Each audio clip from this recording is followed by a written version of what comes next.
அல்ஹம்துலில்லாஹ் வஸ்ஸலாத்து வஸ்ஸலாமு அலா சய்யிதினா முஹம்மதின் வ அலா ஆலிஹி வ அஸ்ஹாபிஹி வ அத்பாஹி வ அஹ்லி பைத்திஹி தஸ்லீமன் கஸீரன் கஸீரா மபாத். ஃபஅஊது பில்லாஹி மினஷ் ஷைத்தானிர் ரஜீம். பிஸ்மில்லாஹிர் ரஹ்மானிர் ரஹீம். வலா தக்ரபு மாலல் யதீமி இல்லா பில்லதி ஹிய அஹ்ஸன். இன்றைக்கு பாடத்தில் அல்லாஹ் சுப்ஹானஹு வ தஆலா இன்னொரு நஹி செய்கிறார். இன்னொரு விலக்கல் உண்டு. வலா தக்ரபு மாலல் யதீம், யதீமுடைய பணத்துக்கு நெருங்கவும் வேண்டாம். இல்லா பில்லதி ஹிய அஹ்ஸன், ஒரு நல்ல விதம் இருக்கிறது, அந்த விதத்துல தவிர.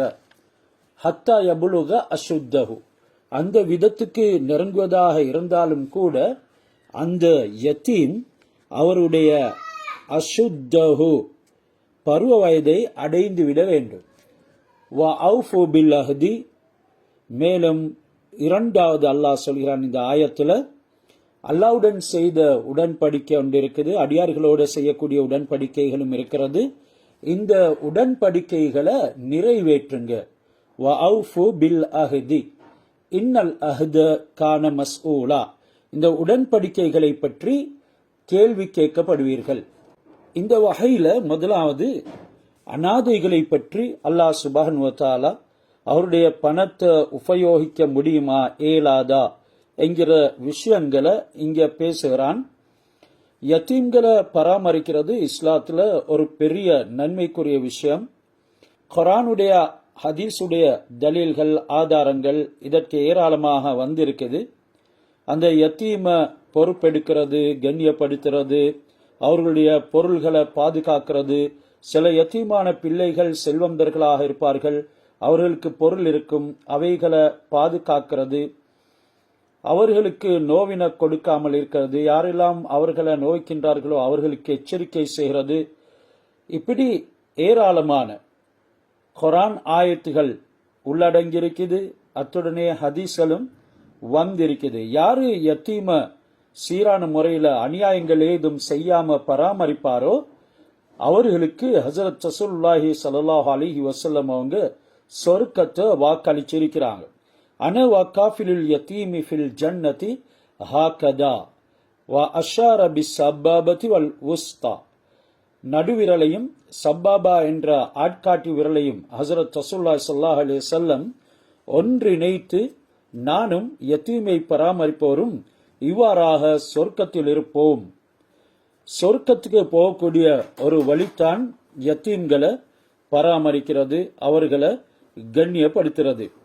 குர்ஆன்ல அல்லாஹ் சுப்ஹானஹு வ தஆலா ஏராளமாக பேசியிருக்கின்றான். ஏற்கனவே நாங்கள் இன்றைக்கு ஓதின ஆயத்தும் அவர்களுடைய பொருள்கள்ல மோசடி செய்யக்கூடாது என்கிறத சொல்றதோட அவர்களுடைய பொருள்களை சாப்பிடவும் கூடாது.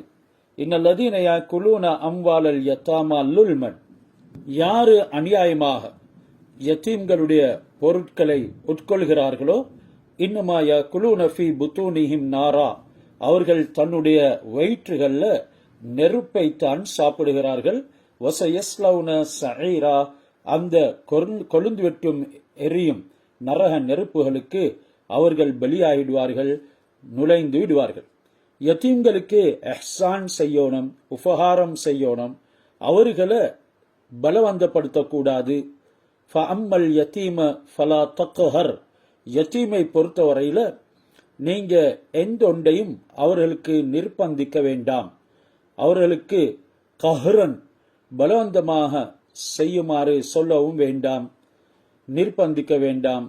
சிலர் யத்தீம்களுடைய பொருள்களை மிகவும் அதிகமாக சாப்பிடுவார்கள், அவர்களுக்கு எந்தவிதமான உபகாரமும் செய்ய மாட்டார்கள். கல்லா பல்லா துக்ரிமூனல் யதீம், சூரத்துல் ஃபஜ்ர்ல அல்லாஹ் சொல்றான், நீங்க எதுவெல்லாம் செய்கிறீங்களோ அது அப்படி அல்ல, நீங்க நினைக்கிறீங்க சில விஷயங்கள், கல்லா அவ்வாறு அல்ல, பல் மாறாக லா துக்ரிமூனல் யதீம், நீங்க யத்தீம்களை சங்கைப்படுத்துவது இல்ல, அவர்களை கண்ணியப்படுத்துறது இல்ல, உபசரிக்கிறது இல்ல என்ற அளவுக்கு அல்லாஹ் சுப்ஹானஹு வ தஆலா இவைகளை ஒரு எச்சரிக்கையாக சொல்வதாக இருந்தால் அவர்களோட நல்ல முறையில் நடந்து கொள்வது எவ்வளவு பெரிய நன்மை என்கிறத சிந்தனை செஞ்சு பார்க்கணும்.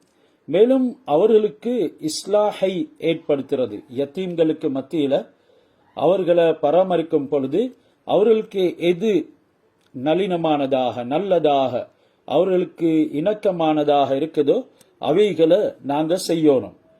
இதனால தான் யத்தீம்களை பொறுப்பெடுத்தவர்கள் வந்து ஹசரத் ரசூலுல்லாஹ் இடத்துல கேட்டாங்க. அல்லாஹ் சுப்ஹானஹு வ தஆலா அதற்குரிய பதிலை இந்த முறையில இறக்கினான். வயஸ்அலூனக அனில் யதாமா, நபியே யத்தீம்களை பற்றி உங்களிடத்துல கேட்கிறாங்க. கொல் சொல்லுங்க, இஸ்லாஹுன் லஹும் கைர், அவர்களை நல்ல முறையில சீர்திருத்தமான விதத்துல பராமரிக்கிறது மிகவும் சிறந்த ஒரு விடயம், நன்மை தரக்கூடிய விடயம். வஇன் துகாலித்துஹும், அவர்களை நீங்க உங்களுடைய விடயங்களோட கலக்க செய்வீர்கள் என்றால், உங்களுடைய ஃபங்க்ஷன்கள்ல உங்களுடைய முக்கியமான இடங்கள்ல அவர்களையும் நீங்கள் கலந்து கொள்ள வைப்பீர்கள் ஆனால் ஃபஇஹ்வானுக்கும், அவர்கள் உங்களுடைய சகோதரர்கள் தான் என்கிறது அல்லாஹ் இந்த யத்தீம்களை ஒரு சகோதர பந்தத்தோட இணைக்கிறார். இந்த யத்தீம்களை பராமரிக்கிறதின் காரணமாக அவர்களை பொறுப்பெடுக்கிறதுனால ஏராளமான நன்மைகள் இருக்குது. ஹஸரத் ரசூலுல்லாஹி ஸல்லல்லாஹு அலைஹி வஸல்லம் ஏற்கனவே தன்னுடைய 2 விரல்களை, நடுவிரலையும் அந்த ஆள்காட்டி விரலையும் ஒன்று சேர்த்து இஷாரா செஞ்சு காட்டினாங்க. அந்த அளவுக்கு நெருக்கமாக நானும் யத்தீமை பராமரிப்பவரும் சொர்க்கத்தில் இருப்போம். யாரு அல்லாஹ் சுப்ஹானஹு வ தஆலாவுடைய பொருத்தத்தை மட்டும் நாடி ஒரு யத்தீமுடைய, அதாவது 15 வயதுக்கு குறைவான ஆண் பிள்ளையா இருக்கலாம், பெண் பிள்ளையா இருக்கலாம், அவர்களுடைய தலையை தடவுவார்களோ, நபி ஸல்லல்லாஹு அலைஹி வஸல்லம் சொன்னாங்க, மம் மஸஹ ரஅஸ யதீமின், யாரு ஒரு யத்தீமுடைய தலையை தடவுவாரோ, லம் யம்ஸஹு இல்லா லில்லாஹ், அந்த தலையை அவர் அல்லாஹ்வுக்கு வேண்டிய மட்டும்தான், அல்லாஹ்வுடைய பொருத்தத்தை நாடி மட்டுமே தடவுவார் என்றால், கானலஹு பிகுல்லி ஷாரத்தின் ஹசனத்தன், அந்த அவருடைய கையில படக்கூடிய ஒவ்வொரு முடிக்கும் அல்லாஹ் நன்மையை எழுதுகிறான். ஆனா இன்றைக்கு எங்களுக்கு பார்க்க முடியும், தாய் இல்லாத தந்தை இல்லாத பிள்ளைகளை கணக்கெடுக்கிறதும் கிடையாது. உம்மா வாப்பா பிள்ளையின் மீது இருக்கக்கூடிய இரக்கத்தை போல உலகத்துல பிள்ளைகளுக்கு யாருமே இரக்கம் காட்டுறதும் கிடையாது. அப்படி இருக்கும் பொழுது உம்மா வாப்பா இழந்த பிள்ளைகள் பல இன்னல்களுக்கு உள்ளாக்கப்படுவாங்க. அந்த இன்னல்களை விட்டும் தவிர்த்து அவர்களுக்கு கருணை காட்டக்கூடியவர்களுக்கு அல்லாஹ் இப்படியான நன்மைகளை கொடுக்கிறான். ஹஸரத் ரசூலுல்லாஹி ஸல்லல்லாஹு அலைஹி வஸல்லம் அவங்க சொன்னாங்க, மன் ஆல யதீமன் ஹத்தா யஸ்தக்னா, ஒரு யத்தீமை அவர் தேவையற்றவராக ஆகும் வரைக்கும் யாரு பராமரிப்பாரோ, அதாவது 15 வயதை தாண்டி அவர் தன்னுடைய வேலைகளை எல்லாம் செய்து கொள்வதற்கு உண்டான வலிமை பெறுகிறார், அவருக்கு சம்பாதிக்க முடியும், இப்படியான ஒரு நிலைமைக்கு வரும் வரைக்கும் அவரை பராமரிப்பார்களோ, அவுஜபல்லாஹு அஸ்ஸ வஜல்லஹு பிதாலிக அல் ஜன்னத், இதன் காரணமாக அல்லாஹ் சுப்ஹானஹு வ தஆலா அந்த பராமரிக்கும் வழிகாட்டும் இணக்கத்தை உண்டுபடுத்தும் மனிதனுக்கு சொர்க்கத்தை கட்டாயமாக்குறான், வாஜிபாக்குறான். வீடுகளாக சிறந்த வீடு யத்தீம் இருக்கக்கூடிய வீடு தான். ஹைரு பைத்தின் ஃபில் முஸ்லிமீன பைத்துன் ஃபீஹி யத்தீமுன் யஹ்ஸனு இலைஹி, எந்த வீட்டுல ஒரு அனாதை சிறுவனோ சிறுமியோ இருந்து அவர்களுக்கு நல்ல விதத்தில் உபகாரங்கள் செய்யப்படுமையானால் அந்த வீடு தான் முஸ்லிம்களுடைய வீடுகளில் ஆக சிறந்தது. வஷர்ரு பைத்தின் ஃபீஹி யத்தீமுன் யுஸீஉ இலைஹி, ஆக கெட்ட வீடு அங்கே ஒரு யத்தீம் இருந்து அவருக்கு கெடுதி செய்யறது தான் என்கிறதனையும் ஹஸரத் ரசூலுல்லாஹி ஸல்லல்லாஹு அலைஹி வஸல்லம் அவங்க சொல்லியிருக்கிறாங்க. எனவே நாங்க இந்த யத்தீம்களை பராமரிக்கக்கூடிய நேரத்தில் மிகவும் கவனமாக இருக்க வேண்டும். அல்லாஹ் சுப்ஹானஹு வ தஆலா இவர்களுடைய விடயத்தில் ஏராளமான சட்டங்களையும் சொல்லியிருக்கிறான். பராமரிப்பு அந்த கஃபாலாவுடைய விதத்தையும் அல்லாஹ் கூறியிருக்கிறான். ஃபிக்ஹ் கிதாபுகள் அதனை பற்றி பேசியிருக்கிறது. இந்த அடிப்படையில தத்தெடுக்கிறத விடவும் அல்லாஹ் சுப்ஹானஹு வ தஆலா இந்த அனாதைகளை பராமரிக்கிறதுக்கு நல்ல பல கூலிகளை கொடுக்கிறார். அனாதை குழந்தைக்கு வளர்ப்பவர்களுடைய குடும்ப பெயரை சூட்டுறது அல்லது வளர்ப்பவர்களுடைய பிள்ளையாக மாற்றுறது இதுவெல்லாம் மார்க்கத்தில் தடை செய்யப்பட்டிருக்கிறது. அந்த பிள்ளை தனது உண்மையான வாப்பாவின் பெயரில் தான் அழைக்கப்பட வேண்டும். சின்னத்துல இருந்தே நாங்க வளர்க்கிறோம், நாங்க பராமரிக்கிறோம் என்கிறதுக்காக வேண்டி அந்த வீட்டில் பராமரிக்கப்படக்கூடிய ஆண் உடைய அதாவது குடும்ப தலைவருடைய பெயர்களை விட இந்த பிள்ளைகளுடைய அனாதை பிள்ளைகளுடைய பெயரை இணைக்க கூடாது. இந்த அனாதை புள்ள வளர்ந்து பருவம் அடைந்து பிறகு குடும்பத்துள்ள மற்ற உறுப்பினர்களோட பழகிறது, இவைகள் எல்லாமே கூடாது. இதுவும் அந்த மஹரமுக்கு மாற்றமானது, அந்நியவராகத்தான் கருதப்படுவார். ஹிஜாப் தனிமையில் இருக்கிறது போன்ற சட்டங்கள் எல்லாமே இந்த வளர்க்கப்படக்கூடிய எத்தீமுடைய பிள்ளையுடைய விடயத்தில் பேணப்பட வேண்டும். அப்படி சின்ன பருவத்தில் பாலூட்டு இருந்தால் மட்டுமே அங்க அவங்களுக்கு அந்த கலந்திருக்கக்கூடிய ஒரு அனுமதி உண்டு. ஹிஜாப் இல்லாமல் முன் வரக்கூடிய இப்படி ஃபேஸ் பண்ணக்கூடிய அனுமதி உண்டு இருக்கும். சாப்பாடு, உடுப்பு, இரக்கம் காட்டுறது, இது எல்லாத்திலையும் அனாதை பிள்ளைக்கு சொந்த பிள்ளைகளை போல நடந்து கொள்றது, சமத்துவம் பேன்றது அவசியம் என்று சொல்லி இஸ்லாம் எங்களுக்கு சொல்லியிருக்கிறது. ஒரு புள்ள பருவம் அடைந்த உடனே அந்த பராமரிப்பு முடிகிறதில்லை. மாற்றமாக ஃபிக்ஹ் பேசுது, அவர் சுயமாக உழைத்து வாழக்கூடிய தகுதியை பெறும் வரைக்கும் அந்த பொறுப்பு தொடர வேணும், அது தான் சிறந்தது என்று. சில பிள்ளைகள் வளர்ந்து விடுவார்கள் என்றாலும் கூட அவர்களுடைய மூளையின் வளர்ச்சி இருக்க மாட்டாது. சில அனாதை பிள்ளைகள் செல்வந்தர்களாக இருப்பார்கள், அவர்களுடைய செல்வங்களை பராமரிக்கும் அந்த பொறுப்பு எங்களின் மீது சுமத்தாட்டப்பட்டிருக்கும்.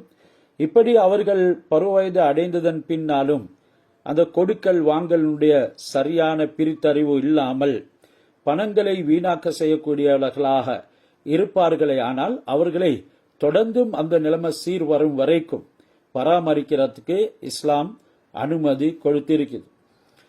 அனாதையுடைய சொத்து ஒரு பெரிய அமானிதம். அதனை பாதுகாக்கிறதுக்கு இஸ்லாம் கடுமையான விதிமுறைகளை சொல்லியிருக்குது. அனாதையுடைய சொத்தை நிர்வகிக்கும் பொறுப்பு அந்த அனாதையுடைய தந்தை வசியத் செஞ்சிருந்தா அவங்களுடைய அனாதையுடைய பாட்டன் அப்பா அவர்களுடைய பொறுப்பு போகும். இல்லாட்டி நீதிமன்றத்தால கோர்ட்ஸால யாரையாவது நியமிக்கலாம். இது இஸ்லாத்தினுடைய சட்டம். அனாதையுடைய சொத்தை முதலீடு செய்யலுமா இயலாதா, இன்வெஸ்ட் பண்ணலுமா இயலாதா என்ற விஷயம் பற்றி பேசக்கூடிய நேரத்தில் ஜக்காத் கொடுக்கிறதுனால அந்த அனாதையுடைய சொத்து குறைந்து விடாமலும் இருக்கணும்.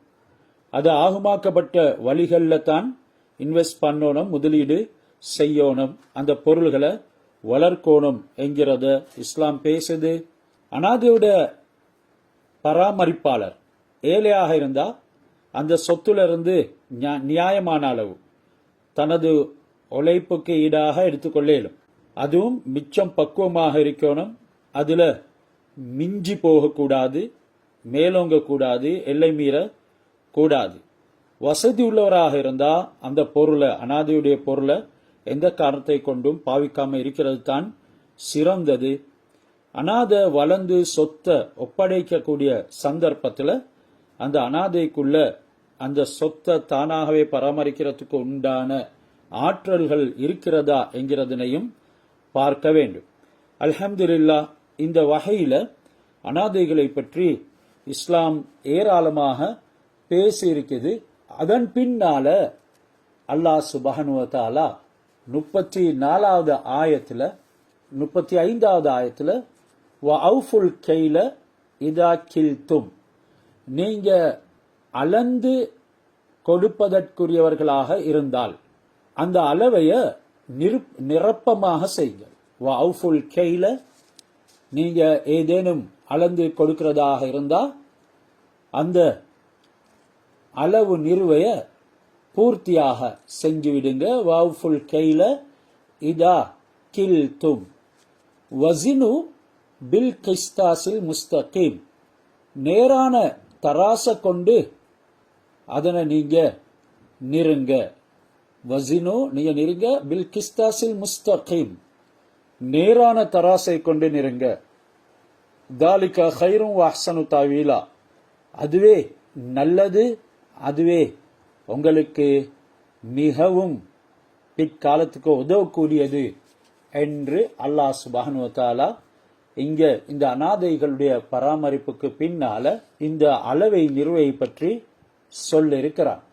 நாங்க அளந்து கொடுக்கக்கூடிய நேரத்திலையும் சரியாக அளந்து கொடுக்கணும் என்று அல்லாஹ் இங்க சொல்லிக்கிறான்.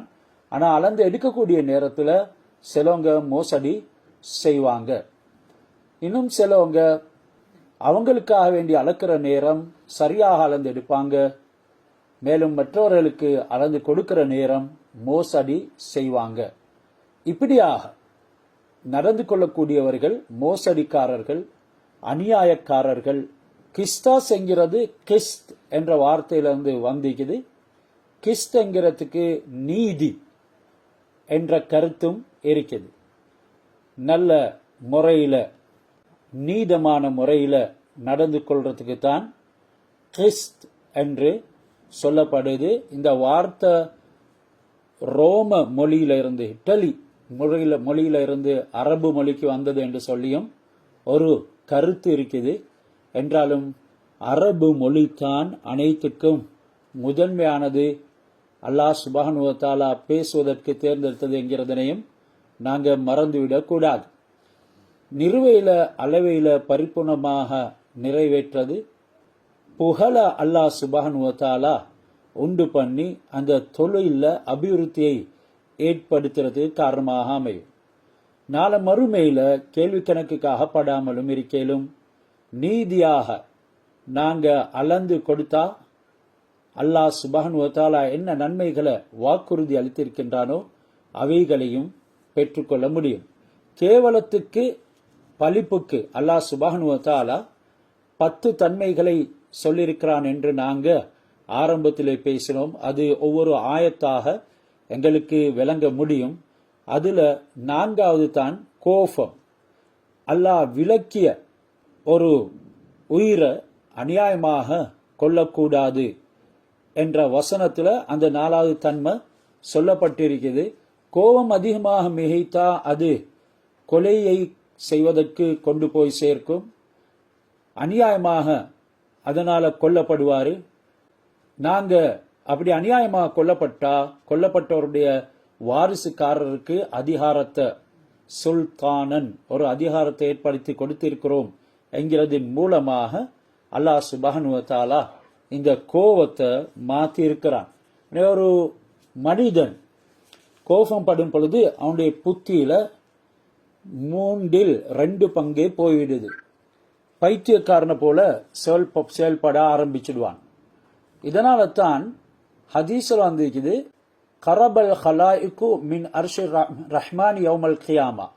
கியாமத்து நாள்ல ரஹ்மானுடைய அர்ஷின் பக்கத்துல அநியாயமாக கொல்லப்பட்ட முஃமின நெருங்க செய்யப்படும். அதாவது அநியாயமாக கொல்லப்பட்ட மூமின கியாமத்து நாள்ல அல்லாஹ்வுடைய அர்ஷுக்கு நெருக்கத்துல கொண்டு வரப்படும். அல் முஃமினுல்லதி குத்தில மல்லூமன். இப்ப அநியாயமாக கொலை செய்யப்பட்ட அந்த முஃமின் ரஸுஹு அன் யமீனிஹி, யாரு கொண்டானோ அவனுடைய கையில, அவனுடைய வலது கையில அந்த மூமினுடைய தலை இருக்கும். வகாத்திலுஹு அன் ஷிமாலிஹி, மேலும் கொண்டவர் அவருடைய இடது கையில வஅவுதாஜுஹு தஷ்ஹபு தமன், அவருடைய வெட்டப்பட்ட களத்தினுடைய நரம்புகள்ல இருந்து ரத்தம் அப்படியே கொட்டியவராக வருவார். ஒரு கையில கழுத்து இருக்கும், அடுத்த கையில அந்த மனிதனுடைய உடம்பு இருக்கும். அந்த கழுத்தில இருந்து ரத்தம் நரம்புகளால வடிஞ்சு கொண்டிருக்கும். அவரு இழுத்து கொண்டு வருவாரு. கொண்டவர் ஃபயகூலு ரப்பி சல் ஹாதா லிமா கதலனி, அத்துடனே அந்த தலை பேசும், சொல்லும், யா அல்லாஹ் கேளு இவனிடத்துல, ஏன் இவன் என்ன கொண்டான். ஃபபிமா ஹால பைனி வ பைன சலவாத்தி, என்னுடையவும் என்னுடைய தொழுகைக்கும் மத்தியில இவன் குறுக்கீடு செய்த காரணம் என்ன. ஃபயகூலுல்லாஹு தஇஸத் தஇஸ்த வ யுத்ஹபு பிஹி லன்னார். அல்லாஹ் சுப்ஹானஹு வ தஆலா அந்த கொண்டவனை பார்த்து சொல்லுவான், நீ நாசமாகிட்டாய், உன்னை நரகத்துல இழுத்து போடப்படுகிறது என்று கூறுவான்.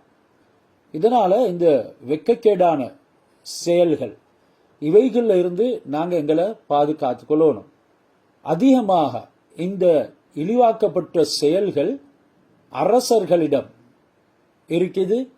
அதுதான் கஞ்சத்தன்மையை காட்டுறது.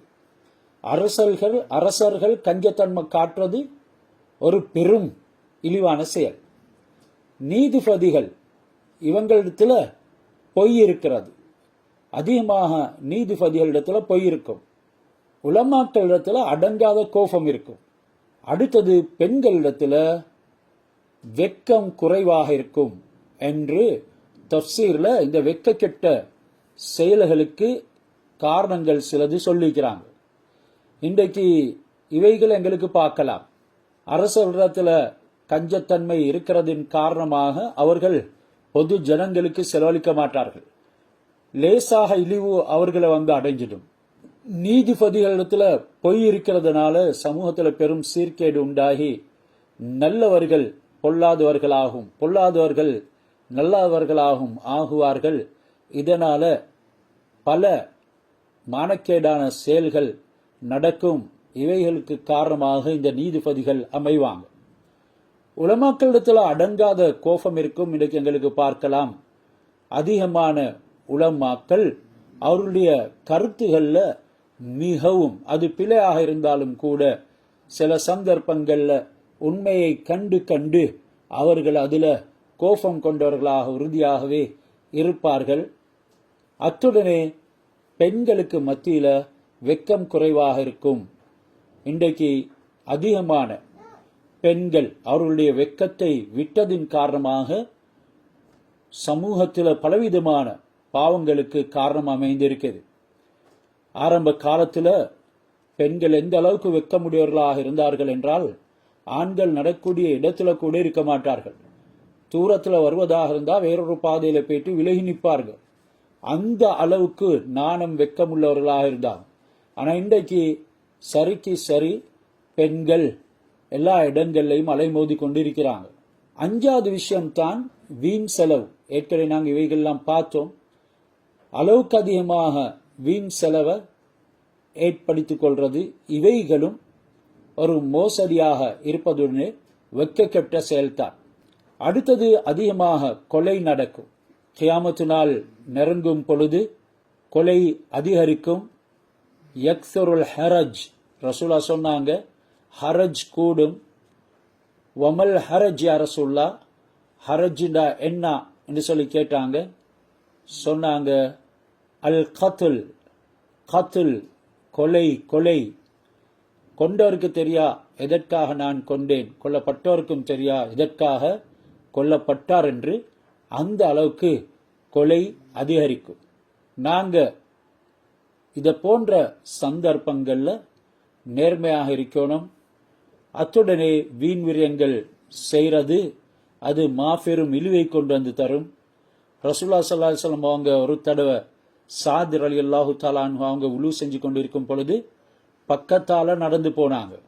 கண்டு மாஹாத ஸரஃபு யா சாத், சாத் இது என்ன வீண் விரயம்? கால அஃபில் வுதுஇ ஸரஃப், யா ரசூலுல்லாஹ் வுலுலையும் வீண் விரயம் இருக்குதா? கால நஅம் இருக்குது. வைன் குன்தலா நஹரின் ஜாரின், அது ஓடக்கூடிய நதியாக இருந்தாலும் சரிதான்.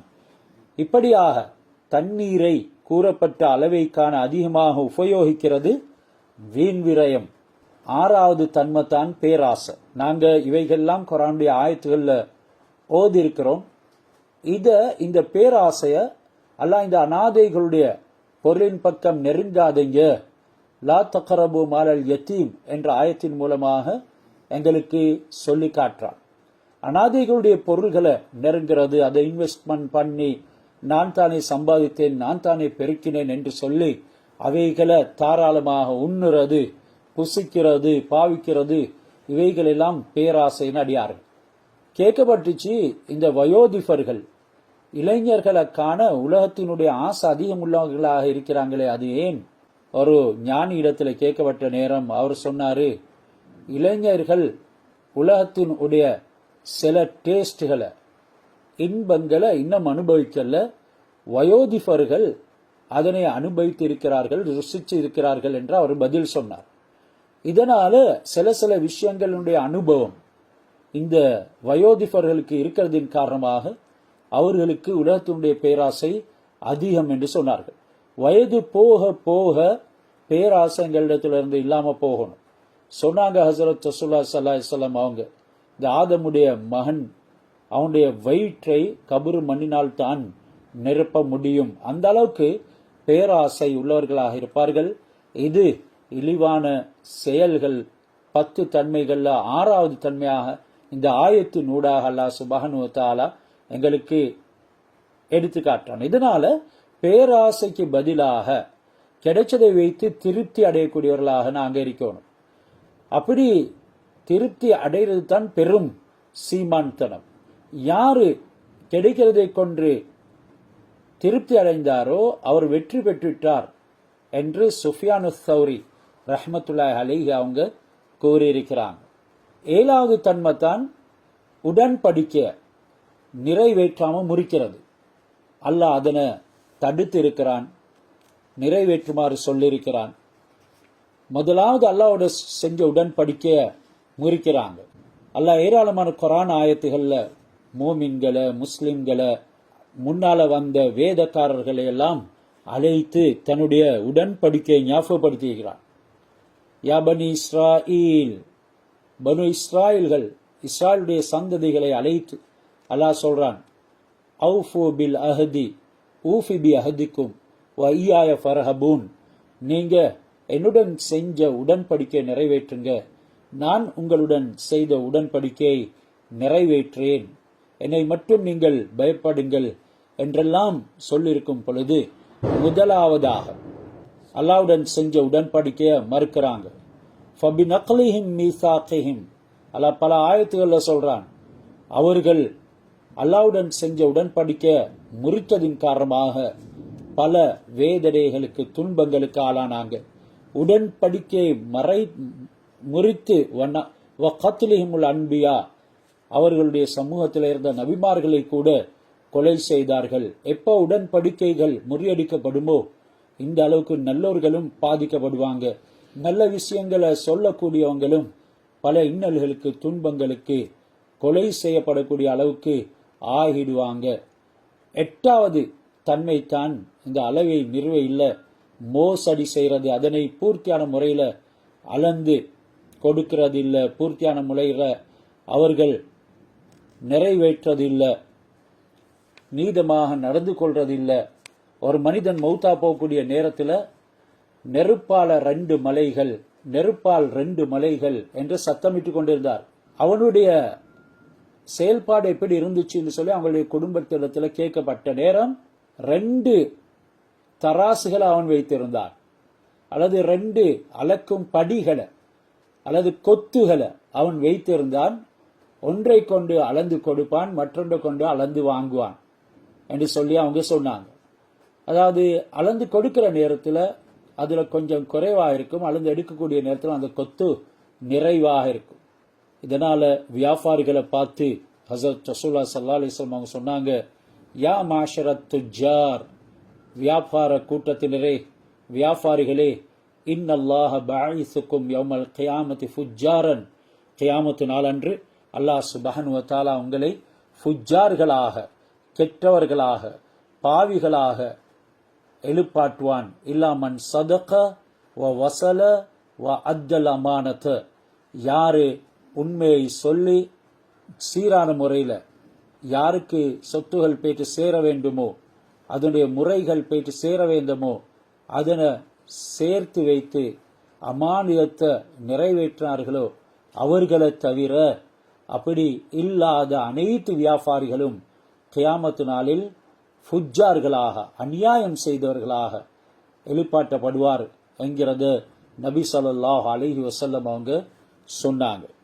அத்தாஜிரு சதூக், உண்மையான வியாபாரி நாளும் மறுமையில நபிமார்களோட, ஷுஹதாக்களோட, நல்லவர்களோடு எழுப்பப்படுவார் என்று நபி ஸல்லல்லாஹு அலைஹி வஸல்லம் சொல்லியிருக்கிறார்.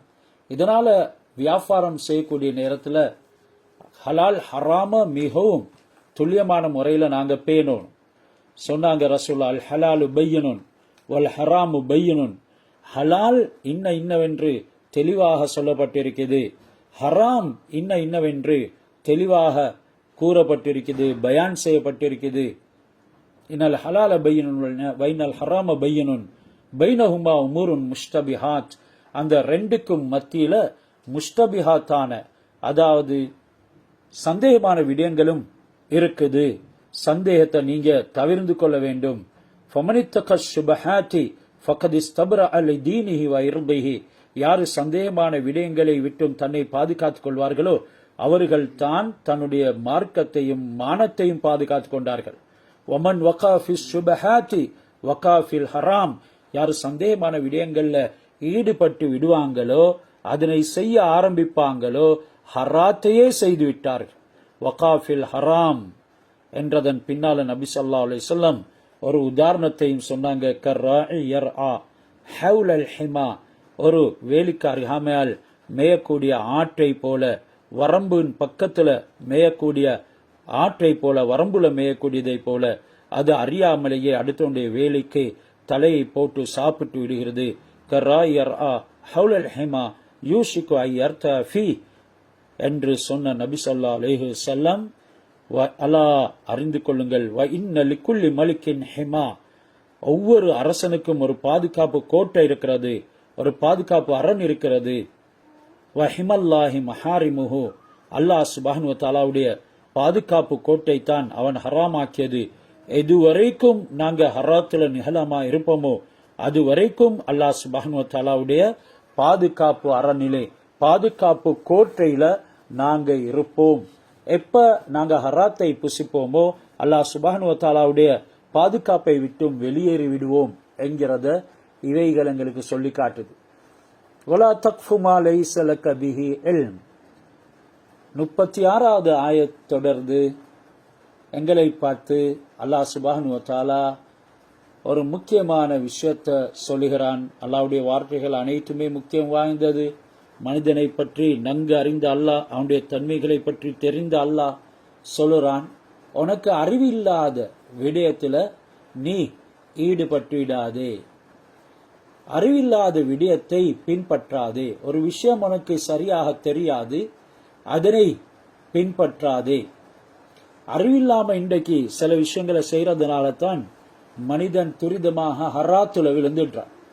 அதோட அறிவில்லாத விஷயத்தை பேசுறது.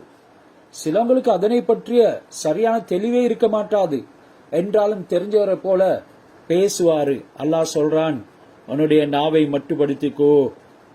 வலா தக்ஃபு மா லைஸ லக பிஹி இல்ம். பொதுவாக தக்ஃபு என்ற வார்த்தை பின்பற்றதை தான் சொல்லுது. எதை பற்றி உனக்கு அறிவில்லையோ அதனை நீ பின்பற்றாதே. இன்ன ஸம்அ, ஏனெனில் நிச்சயமாக செவிப்புலன் காது, வல் பஸர பார்வை, வல் ஃபுஆத் உள்ளம், குல்லு உலாயிக கான அன்ஹு மஸ்ஊலா, இவைகள் ஒவ்வொன்றும் அந்த விஷயங்களை குறித்து கேள்வி கேட்கப்படும். மனிதனுடைய ஒவ்வொரு அங்கங்களும் அதன் செயல்களை பற்றி விசாரிக்கப்படும். கியாமத் நாள்ல அவனுடைய செவிப்புலன், பார்வை, இதயம், இவை எல்லாமே செய்த செய்களை அல்லாஹ் சுப்ஹானஹு வ தஆலா இடத்துல சொல்லும். செவி, பார்வை, இதயம் இவைகளுக்கு சம்பந்தம் உள்ள தெரியாத காரியம் ஒவ்வொன்றையும் பின்பற்றத அல்லாஹ் சுப்ஹானஹு வ தஆலா விலக்கியிருக்கிறான் என்ற இந்த ஆயத்தை எங்களுக்கு சொல்லி காட்டுது. எது நாங்க காதால கேட்க கூடாதோ அதற்கு செவிமடுக்க கூடாது. பார்க்கக்கூடாத விடயங்கள் அனைத்தையும் நீ பார்த்து விடாதே. நிர்ணயம் செய்யக்கூடாத விஷயங்கள் எதையும் குறித்து நிர்ணயம் செய்யாதே. அதாவது எந்த விஷயத்த நாங்க எண்ணி பார்த்து அப்படி இப்படி கணிப்பீடு செய்து முடிவெடுக்க கூடாதோ, அல்லது முடிவெடுக்காட்டியும் கணிப்பீடு செய்ய வேண்டாம் என்று அல்லாஹ் சுப்ஹானஹு வ தஆலா சொன்னானோ அப்படியான விடயங்களையும் ஈடுபடக்கூடாது. இவை ஒவ்வொன்றும் அல்லாஹு தாலா நாளம் மறுமையில விசாரணைக்கு உள்ளாக்குவான், தக்க பிரதிபலன் அதற்கு கொடுப்பான். இவைகள் எல்லாத்திலையும் நாவுத்தான் ரொம்ப முக்கியமானது. அப்படி இருந்தும் இந்த ஆயத்தில் அல்லாஹ் சுப்ஹானஹு வ தஆலா நாவை கூறாவிட்டாலும் கூட ஃபுஆத் என்று இதயத்தை சொல்லியிருக்கிறான். அந்த இதயத்தில் உருவாகக்கூடியது தான் அவனுடைய அனைத்து செயல்களுக்கும் காரணமாக இருக்கும். நாவு பேசும், காது கேட்கும், கண் பார்க்கும். இதனால அவன் மிகவும் கவனமாக இருக்கணும். இந்த அனைத்து உடல் உறுப்புகளையும் பிரதானமானவைகளை அல்லாஹ் இங்கே சொல்லியிருக்கிறான். இவைகளை வைத்து அந்த உறுப்புகள் என்னென்ன செயல்பாடுகளை செய்தோ அதை பற்றி அல்லாஹ் கேள்வி கேட்பான்.